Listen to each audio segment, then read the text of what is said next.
ಭದ್ರಾ ಜಲಾಶಯದ ಬಲನಾಲಿ ಸಮೀಪ ಜಿಲೆಟಿನ್ ಕಡ್ಡಿಗಳನ್ನು ಬಳಸಿ ಬಂಡಿ ಸ್ಫೋಟ ನಡೆಸುತ್ತಿರುವುದು ಆತಂಕಕಾರಿ ಬೆಳವಣಿಗೆಯಾಗಿದ್ದು, ಇದರಿಂದ ಜಲಾಶಯದ ಸುರಕ್ಷತೆಗೆ ಧಕ್ಕೆ ಉಂಟಾಗುವ ಸಾಧ್ಯತೆ ಇದೆ ಎಂದು ಮಾಜಿ ಸಚಿವ ಎಂಪಿ ರೇಣುಕಾಚಾರ್ಯ ಆತಂಕ ವ್ಯಕ್ತಪಡಿಸಿದರು. ಸುದ್ದಿಗೋಷ್ಠಿಯಲ್ಲಿ ಮಾತನಾಡಿದ ಅವರು, ಭದ್ರಾ ಬಲನಾಲಿಯಿಂದ ಸುಮಾರು 800 ಮೀಟರ್ ದೂರದಲ್ಲಿರುವ ಪ್ರದೇಶದಲ್ಲಿ ಈಗಾಗಲೇ ಹಲವು ಬಾರಿ ಜಿಲೆಟಿನ್ ಸ್ಫೋಟ ಮಾಡಲಾಗಿದೆ. ಜಾಕ್ವೆಲ್ ನಿರ್ಮಾಣ ಕಾಮಗಾರಿಗಾಗಿ ಏಕಶಿಲೆ ಬಂಡೆಯನ್ನು ಸೀಳಲಾಗುತ್ತಿದ್ದು, ಇನ್ನು 2 ಕಡೆ ಸ್ಫೋಟ ನಡೆಸುವ ಮಾಹಿತಿ ಲಭ್ಯವಾಗಿದೆ ಎಂದು ಹೇಳಿದರು. ಈ ಹಿನ್ನೆಲೆಯಲ್ಲಿ ಜೂನ್ 18ರಂದು ಮಧ್ಯಾಹ್ನ 2 ಗಂಟೆಗೆ ಭದ್ರಾ ಜಲಾಶಯಕ್ಕೆ ಭೇಟಿ ನೀಡಿ ಕಾಮಗಾರಿ ಪರಿಶೀಲನೆ ನಡೆಸಲಾಗುವುದು. ಜಲಾಶಯದ ಅಸ್ತಿತ್ವಕ್ಕೆ ಯಾವುದೇ ರೀತಿಯ ಧಕ್ಕೆ ಉಂಟಾಗದಂತೆ ಸರ್ಕಾರ ಎಚ್ಚರಿಕೆ ವಹಿಸಬೇಕು. ಒಂದು ವೇಳೆ ಜಲಾಶಯಕ್ಕೆ ಹಾನಿಯಾದರೆ ಲಕ್ಷಾಂತರ ಹೆಕ್ಟೇರ್ ಕೃಷಿ ಭೂಮಿಗೆ ಅಪಾಯ ಎದುರಾಗಲಿದ್ದು, ರೈತರು ಸಂಕಷ್ಟಕ್ಕೆ ಸಿಲುಕಲಿದ್ದಾರೆ ಎಂದು ಎಚ್ಚರಿಸಿದ ಅವರು, ಈ ವಿಷಯವನ್ನು ಮುಖ್ಯಮಂತ್ರಿ ಹಾಗೂ ಜಲಸಂಪನ್ಮೂಲ ಸಚಿವರ ಗಮನಕ್ಕೆ ತಂದು ಸೂಕ್ತ ಕ್ರಮ ಕೈಗೊಳ್ಳುವಂತೆ ಮನವಿ ಮಾಡಲಾಗುವುದು ಎಂದರು.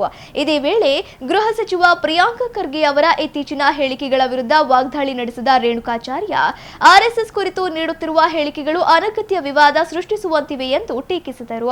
ರಾಜ್ಯದಲ್ಲಿ ಕಾನೂನು ಸುವ್ಯವಸ್ಥೆ, ಅಕ್ರಮ ಚಟುವಟಿಕೆಗಳು ಹಾಗೂ ಸಾರ್ವಜನಿಕ ಸಮಸ್ಯೆಗಳ ನಿಯಂತ್ರಣಕ್ಕೆ ಮೊದಲು ಗೃಹ ಸಚಿವರು ಆದ್ಯತೆ ನೀಡಬೇಕು ಎಂದರು.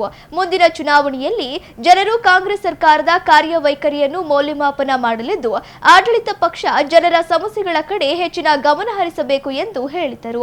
ಸುದ್ದಿಗೋಷ್ಠಿಯಲ್ಲಿ ಮುಖಂಡರಾದ ಲೋಕಿಕೆರೆ ನಾಗರಾಜ್, ಚಂದ್ರಶೇಖರ್ ಪೂಜಾರ್, ಧನಂಜಯ್ ಕಡ್ಲಿಬಾಳು, ಬಿಎಂ ಸತೀಶ್ ಕೊಳೆನಹಳ್ಳಿ, ಎಚ್ಎನ್ ಹಾಲೇಶ್, ಜಯರುದ್ರಪ್ಪ ಸೇರಿದಂತೆ ಇತರರು ಉಪಸ್ಥಿತರಿದ್ದರು.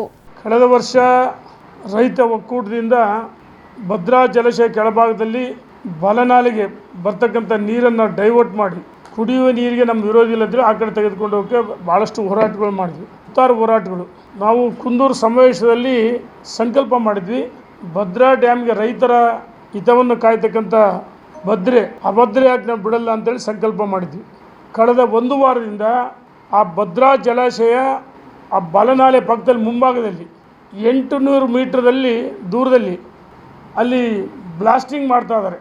1 ವಾರದಿಂದ ಕಾಮಗಾರಿ ಪ್ರಾರಂಭ ಆಗಿದೆ. ಈಗಾಗಲೇ ಭಾಳ ದೊಡ್ಡ ಬಂಡೆ, ಈಗಾಗಲೇ ಆ ಜಲಾಶಯ ಪಕ್ಕದಲ್ಲಿ 2 ಕಡೆ ಬಾಂಬ್ ಬ್ಲಾಸ್ಟ್ ಜಿಲೆಟಿನ್ ಸ್ಫೋಟ 2 ಕಡೆ ಮಾಡಿದ್ದಾರೆ, ಕಂಟ್ರೋಲ್ ಬ್ಲಾಸ್ಟ್. ಇನ್ನೂ 4 ಕಡೆ ಮಾಡ್ತಾರೆ. ಜಲಾಶಯ ಹತ್ತಿರದಲ್ಲಿ ಮಾಡಿದರೆ ಭದ್ರೆಗೆ ಅಪಾಯ ಬರುತ್ತೆ. ಅದಕ್ಕೆ ರೈತ ಒಕ್ಕೂಟದಿಂದ ನಾಳೆ ಮಧ್ಯಾಹ್ನ 2 ಗಂಟೆಗೆ ಭದ್ರಾ ಜಲಾಶಯಕ್ಕೆ ಭೇಟಿ ಕೊಡ್ತೀವಿ. ಸ್ವಯಂ ಪ್ರೇರಿತವಾಗಿ ರೈತರು ಬರಬೇಕಂತೇಳಿ ನಾವೆಲ್ಲ ವಿನಂತಿಯನ್ನು ಮಾಡ್ತಿದ್ದೀವಿ. ನೋಡಿ, ಪ್ರಿಯಾಂಕ ಖರ್ಗೆ ಅವ್ರಿಗೆ ಅಧಿಕಾರದ ಪಿತ್ತ ನೆತ್ತಿಗೇರಿದೆ. ಎಲ್ಲ ಒಂದು ಕಡೆ ಅವರಿಗೆ ಮುಖ್ಯಮಂತ್ರಿ ಆಗಬೇಕು. ಯಾಕಂದರೆ AICC ಅಧ್ಯಕ್ಷರ ಮಗ ಅಂತ ಒಂದು ಬ್ರ್ಯಾಂಡ್ ಬಿಟ್ಟರೆ, ಲೇಬಲ್ ಬಿಟ್ಟರೆ ಅವರು ಬೇರೆ ಯಾವುದು ಕ್ವಾಲಿಫೈ ಇಲ್ಲ. ನೋಡಿ, ಗ್ರಾಮೀಣಾಭಿವೃದ್ಧಿ ಸಚಿವರಾಗಿದ್ದರು, ITBT ಸಚಿವರು. ನಾನು ಕೇಳ್ತೀನಿ, ಒಂದು ದಿವಸನಾದರೂ ಗ್ರಾಮೀಣಾಭಿವೃದ್ಧಿ ಇಲಾಖೆ ಬಗ್ಗೆ ಮಾತಾಡಲೇ ಇಲ್ಲ. ಮೂಗ್ತಕ್ಕಂಥ ಕೆಲಸನ ಮಾಡ್ತಾರೆ. ಈಗ ಗೃಹ ಇಲಾಖೆ ಕೊಡ್ತಾರೆ. ಗೃಹ ಇಲಾಖೆಯಲ್ಲೂ ಭಾಳಷ್ಟು ಕೆಲಸ ಇದೆ. ಈಗ ಮಟ್ಕಗಳು, ರಾಜರೋಷ ನಡೀತದೆ, ಇಸ್ಪೆಟ್ ಕ್ಲಬ್ಗಳು ಎಲ್ಲ ಕಡೆ ನಡೀತದೆ. ನಾನು ಸ್ವತಃ IG-ಗೆ ಹೇಳಿದ್ದೀನಿ, ಹೌದು, SP 3-4 ಬಾರಿ ಹೇಳಿದ್ದೀನಿ, ಎಲ್ಲರಿಗೆ ಚನ್ನಗಿರಿ DSP ಹೇಳಿದ್ದೀನಿ, ಬರೀ ಹೊನ್ನಾಳಿ ಅಂತಲ್ಲ.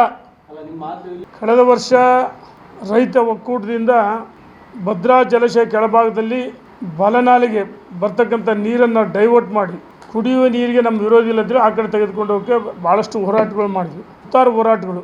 ನಾವು ಕುಂದೂರು ಸಮಾವೇಶದಲ್ಲಿ ಸಂಕಲ್ಪ ಮಾಡಿದ್ವಿ, ಭದ್ರಾ ಡ್ಯಾಮ್ಗೆ ರೈತರ ಹಿತವನ್ನು ಕಾಯ್ತಕ್ಕಂಥ ಅಭದ್ರೆ ಯಾಕೆ ನಾವು ಬಿಡಲ್ಲ ಅಂತೇಳಿ ಸಂಕಲ್ಪ ಮಾಡಿದ್ವಿ. ಕಳೆದ 1 ವಾರದಿಂದ ಆ ಭದ್ರಾ ಜಲಾಶಯ ಆ ಬಲನಾಲೆ ಪಕ್ಕದಲ್ಲಿ ಮುಂಭಾಗದಲ್ಲಿ 800 ಮೀಟರ್ದಲ್ಲಿ ದೂರದಲ್ಲಿ ಅಲ್ಲಿ ಬ್ಲಾಸ್ಟಿಂಗ್ ಮಾಡ್ತಾ ಇದ್ದಾರೆ. 1 ವಾರದಿಂದ ಕಾಮಗಾರಿ ಪ್ರಾರಂಭ ಆಗಿದೆ. ಈಗಾಗಲೇ ಭಾಳ ದೊಡ್ಡ ಬಂಡೆ, ಈಗಾಗಲೇ ಆ ಜಲಾಶಯ ಪಕ್ಕದಲ್ಲಿ 2 ಕಡೆ ಬಾಂಬ್ ಬ್ಲಾಸ್ಟ್